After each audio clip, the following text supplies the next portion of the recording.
हम ये मांग कर रहे हैं बीपीएसएससी के चेयरमैन सुनीत कुमार जी से और बिहार सरकार से भी कि इस दरोगा बहाली में ये सब चीज़ लागू होना चाहिए कि आप ओएमआर शीट की कार्बन कॉपी और क्वेश्चन बुकलेट दीजिए, आंसर की जारी कीजिए और कटऑफ के साथ जैसे ही रिजल्ट प्रकाशित होता है तो कटऑफ के साथ सभी परीक्षार्थियों को मार्क्स बताइए।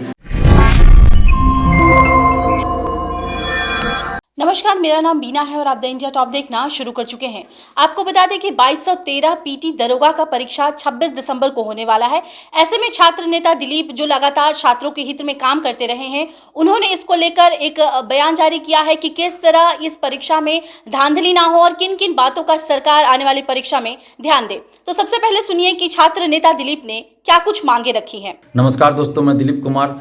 दोस्तों, बिहार दरोगा बहाली एवं अन्य सभी प्रतियोगी परीक्षाओं में पारदर्शिता सबसे ज़्यादा जरूरी है, क्योंकि आप देख रहे हैं कि हर बहाली में धांधली पे धांधली हो रही है और पारदर्शिता के लिए सबसे ज़्यादा ज़रूरत है कि ओएमआर शीट की कार्बन कॉपी, क्वेश्चन बुकलेट परीक्षार्थियों को दिया जाए, आंसर की जारी किया जाए और रिजल्ट प्रकाशन के साथ ही कटअप और सभी परीक्षार्थियों को मार्क्स बताया जाए। और 26 दिसंबर को जो 2213 दरोगा बहाली की पीटी परीक्षा होनी है, उसमें भी ये सब लागू होना चाहिए। और सबसे पहले मैं आप तमाम दरोगा परीक्षार्थियों को पीटी परीक्षा के हार्दिक शुभकामनाएं देता हूं और हम उम्मीद करते हैं कि आपकी तैयारी अच्छी होगी और आगे भी जो समय बचा है उसमें भी आप पूरी लगन के साथ तैयारी कीजिए और पूरे सकारात्मक विचार को रखते हुए आप तैयारी कीजिए। आप इधर उधर की बातों पे बिल्कुल ही ध्यान मत दीजिएगा, दलालों के चक्कर में मत पड़िएगा और अपनी मेहनत पे आप भरोसा रखिए और ज़्यादा से ज़्यादा आप मेहनत कीजिए। जो भी समय बचा है उसमें आप धैर्य रखिए और ये भी नहीं है कि ज़्यादा व्याकुल भी नहीं होना है, हतोत्साहित भी नहीं होना है। आप पूरे धैर्य के साथ और अपने आप पे भरोसा रख के, अपनी मेहनत पे भरोसा रख के आप तैयारी कीजिए, क्योंकि मेहनत के आगे हर कुछ मुमकिन है। इसलिए आप अपनी मेहनत पे भरोसा रखिए और दलालों के चक्कर में बिल्कुल ही मत पड़िएगा। और दूसरी बात कि तैयारी के साथ साथ आपको धैर्य भी रखना है और इधर उधर की बातों पे ध्यान भी नहीं देना है। और इसके साथ ही थोड़ा सा समय निकाल के आप 4-5 मिनट ही समय दीजिए, ज़्यादा हम नहीं मांग रहे हैं, सिर्फ 4 से 5 मिनट समय आप देकर पारदर्शिता की मांग आप सोशल साइट्स के माध्यम से जरूर कीजिए। और इसके लिए आपको हम ये भी नहीं कर रहे हैं कि आप बहुत ज़्यादा समय दीजिए, 4 से 5 मिनट समय देकर आप पारदर्शिता की मांग कीजिए ताकि इस दरोगा बहाली में पारदर्शिता लाई जाए, ताकि जो हाल 1717 और 2446 दरोगा बहाली का हुआ, जिसमें महाधांधली हुई, गुंडागर्दी हुई, वो हाल 2213 दरोगा बहाली की ना हो। आप लोगों ने खुद देखा है कि 2446 दरोगा बहाली में किस तरह से गुंडागर्दी की गई, पेपर लीक हुआ, मेंस में लगातार एक ही सीरियल से बहुत सारे रोल नंबर वाले पास कर गए, फिर फिजिकल के लिए एडमिट कार्ड जारी करने के बाद भी बहुत सारे लोगों का फिजिकल नहीं लिया गया, कटऑफ से ज़्यादा मार्क्स रहने के बावजूद भी सिलेक्शन नहीं हुआ। तो ऐसे 1-2 परीक्षार्थी नहीं, हजारों परीक्षार्थी जिनका कटऑफ से ज़्यादा मार्क्स था और उनका सिलेक्शन नहीं हुआ।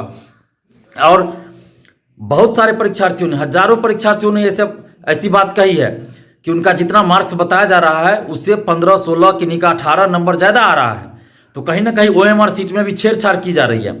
यानी कि आप अगर 5 क्वेश्चन 6 क्वेश्चन छोड़ के आए हैं, उसको गोला को नहीं रंगे हैं, तो आयोग क्या करेगा? गुंडागर्दी क्या किया जा रहा है कि आयोग अंदर से आपको रंग दिया जाएगा, उस गोले को रंग दिया जाएगा, गलत ऑप्शन को रंग दिया जाएगा। आपने किसी क्वेश्चन का आंसर सही रंगा है तो उस क्वेश्चन का आपको एक और ऑप्शन रंग दिया जाएगा, यानी कि एक क्वेश्चन का आप 2 ऑप्शन जैसे ही रंगा जाएगा तो वो आंसर आपका ऐसे ही गलत हो जाएगा। तो ये गुंडागर्दी की जा रही है अंदर से और महाधांधली की जा रही है, जिससे पैसा लिया जाता है, उसका सिलेक्शन करना ही है। तो उसका सिलेक्शन करने के लिए जो मेरिट वाले हैं उनको बाहर करने के लिए सब किया जाता है। तो आखिर आयोग को ये सब देने में क्या दिक्कत है? ओएमआर शीट की कार्बन कॉपी देने में आयोग को क्या दिक्कत है?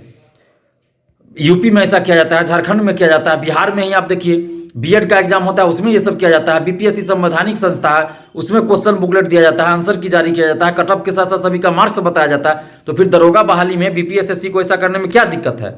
हम ये मांग कर रहे हैं बीपीएसएससी के चेयरमैन सुनीत कुमार जी से और बिहार सरकार से भी कि इस दरोगा बहाली में ये सब चीज़ लागू होना चाहिए कि आप ओएमआर शीट की कार्बन कॉपी और क्वेश्चन बुकलेट दीजिए, आंसर की जारी कीजिए और कटऑफ के साथ जैसे ही रिजल्ट प्रकाशित होता है तो कटऑफ के साथ सभी परीक्षार्थियों को मार्क्स बताइए। ऐसा नहीं हो कि पिछले दरोगा बहाली की तरह पीटी का मार्क्स आप बता रहे हैं 1.5 साल बाद, तो इससे कोई फायदा नहीं होता है और ओएमआर शीट में आराम से छेड़छाड़ कर दी जाती है।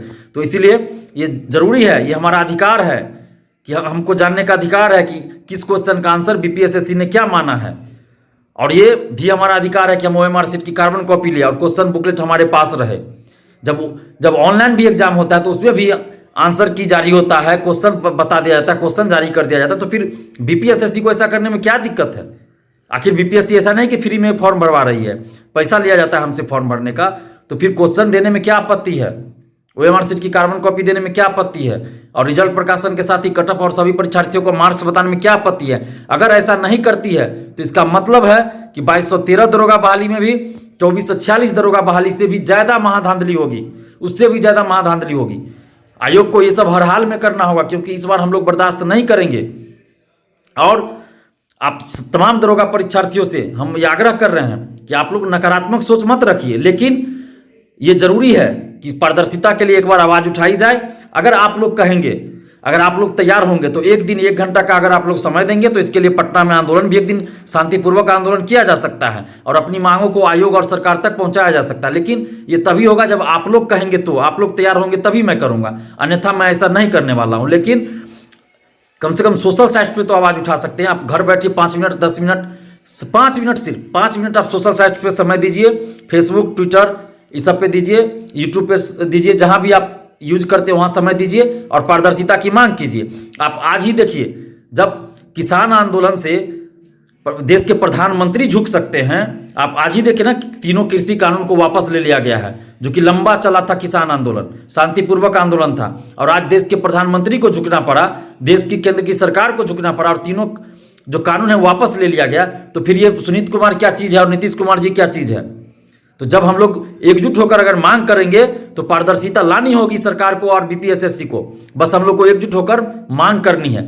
और आप सभी परीक्षार्थियों को हार्दिक शुभकामनाएं। आप अच्छे से तैयारी कीजिए और अपने आप पे भरोसा रखिए। सबसे जरूरत है कि खुद पे भरोसा रख के आप तैयारी कीजिए, और अड़बड़ाना भी नहीं है, व्याकुल नहीं होना है, धैर्य के साथ आप तैयारी कीजिए। क्योंकि अंत समय में होता है, जब परीक्षा नजदीक आता है तो थोड़ा सा घबराहट होती है, ये सबके साथ होता है, तो घबराने की जरूरत नहीं है। आप अपने आप पे भरोसा रखिए और तैयारी कीजिए, और जो भी समय बचा है उसमें ज़्यादा से ज़्यादा आप कोशिश कीजिए कि आप ज़्यादा से ज़्यादा अपना समय पढ़ाई पे दें, और पूरी लगन के साथ और पूरी एकाग्रता के साथ आप पढ़ाई कीजिए, और इधर उधर की बातों पे ध्यान बिल्कुल ही मत दीजिए। सिर्फ आप 5 मिनट का समय दीजिए कि आप पारदर्शिता के लिए आप आवाज उठाइए। धन्यवाद, जय हिंद।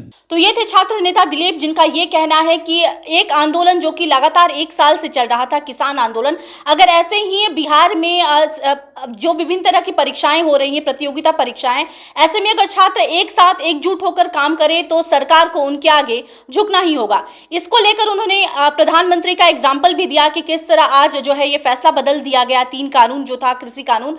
और अब जो है उन्होंने छात्रों से भी ये मांग की है कि अगर बिहार में पारदर्शिता लानी है परीक्षाओं में, तो इसके लिए आपको सोशल मीडिया पर और तमाम जो प्लेटफॉर्म है जिनका आप इस्तेमाल करते हैं उस पर एकजुट होकर सरकार से आपको गुहार लगानी होगी, और इस तरह ही बिहार में पारदर्शिता लाई जा सकती है परीक्षाओं में। आपको क्या लगता है? आप भी अपने सुझाव हमें कमेंट के जरिए दे सकते हैं। इसके साथ ही अगर अब तक आपने हमारे YouTube चैनल को सब्सक्राइब नहीं किया है तो इसे सब्सक्राइब कर लें, और ऐसे अन्य तमाम खबरों के लिए बने रहें द इंडिया टॉप के साथ। धन्यवाद।